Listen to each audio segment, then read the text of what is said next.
there are a number of lawsuits that have been filed, various class action lawsuits in wake of the fires. They allege that Hawaii's largest utility, Hawaiian Electric, which covers about 95% of the state, was just deeply negligent, not only negligent, but just had years of warnings that it was not doing enough to protect the state from wildfire risks. And even when they knew that a really bad weather situation was coming with strong winds, already they're experiencing a dry season, threatening vegetation, that they really failed to take action and stop power along their power lines, resulting in obviously a lot of the damage. Welcome to Reporter's Notebook, where we talk to the Washington Examiner's top journalists about the stories breaking on their beats. I'm Jim Antle. I'm joined today by Energy and Environment Reporter Breanne Deppisch. Breanne, there's been an anniversary for the Inflation Reduction Act. White House has really been talking up its sort of role as a climate legislation. What are some of the provisions that they've been highlighting, and what are sort of the effects so far? Absolutely. Yeah, happy 1-year anniversary to the Inflation Reduction Act. IRA. IRA. Yeah, they are really going all over the country to highlight various provisions, particularly the clean energy and renewable spending that the calls for, which is about $370 billion, in clean energy and manufacturing incentives for wind and power facilities, as well as on the consumer end for consumers who purchase electric vehicles and things like that. There are a lot of provisions in it, particularly ones that would encourage the buildup of a domestic supply chain for wind and solar projects, as well as manufacturing plants for electric vehicles. And obviously on the consumer end, there is the $7,500 consumer tax credit to encourage that purchase.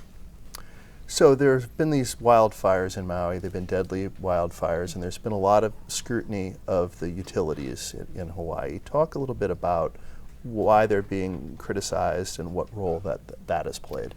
Absolutely. So in wake of the Maui Wildfires, which are the deadliest wildfires in modern U.S. history, killed over 100 people. They're still looking for more, unfortunately.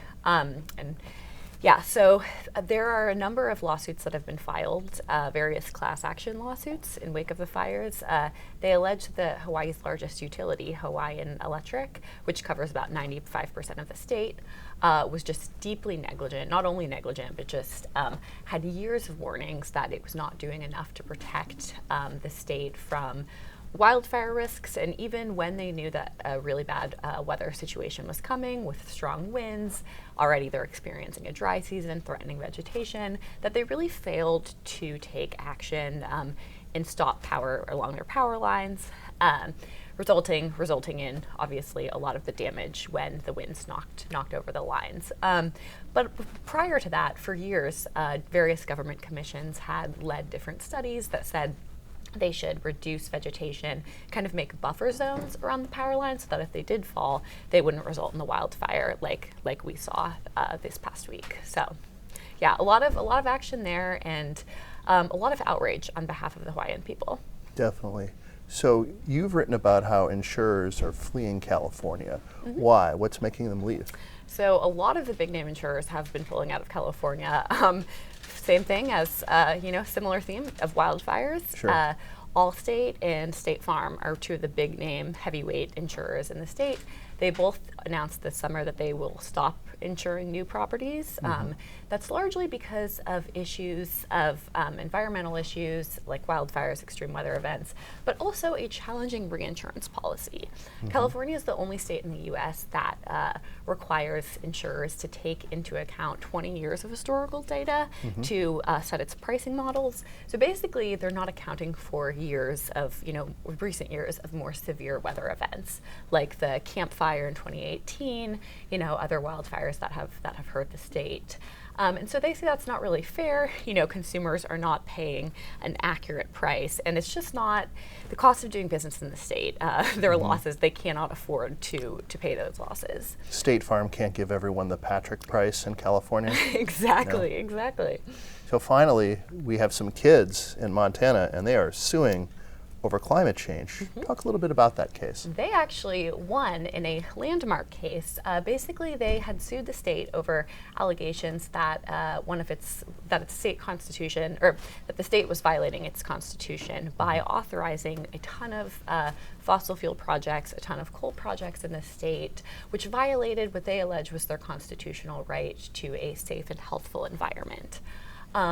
Interestingly enough, this could serve as sort of a key point and set precedent in other states that have seen similar lawsuits, especially from youths. But not every state has that similar provision in the Constitution. It's interesting, obviously the Montana Attorney General put out a statement. I spoke to his office afterwards. He said he was outraged by the ruling and vowed to take it to the Montana Supreme Court. So we'll see whether the ruling holds up. But it was an interesting decision, and it was the first of its kind that we've seen. So children can be seen and now heard in court. Exactly, and they were for about 5 days. It was a very interesting hearing. Thank you, Breanne. Thank you, Jim. You can read Breanne and subscribe to our Daily on Energy newsletter at washingtonexaminer.com.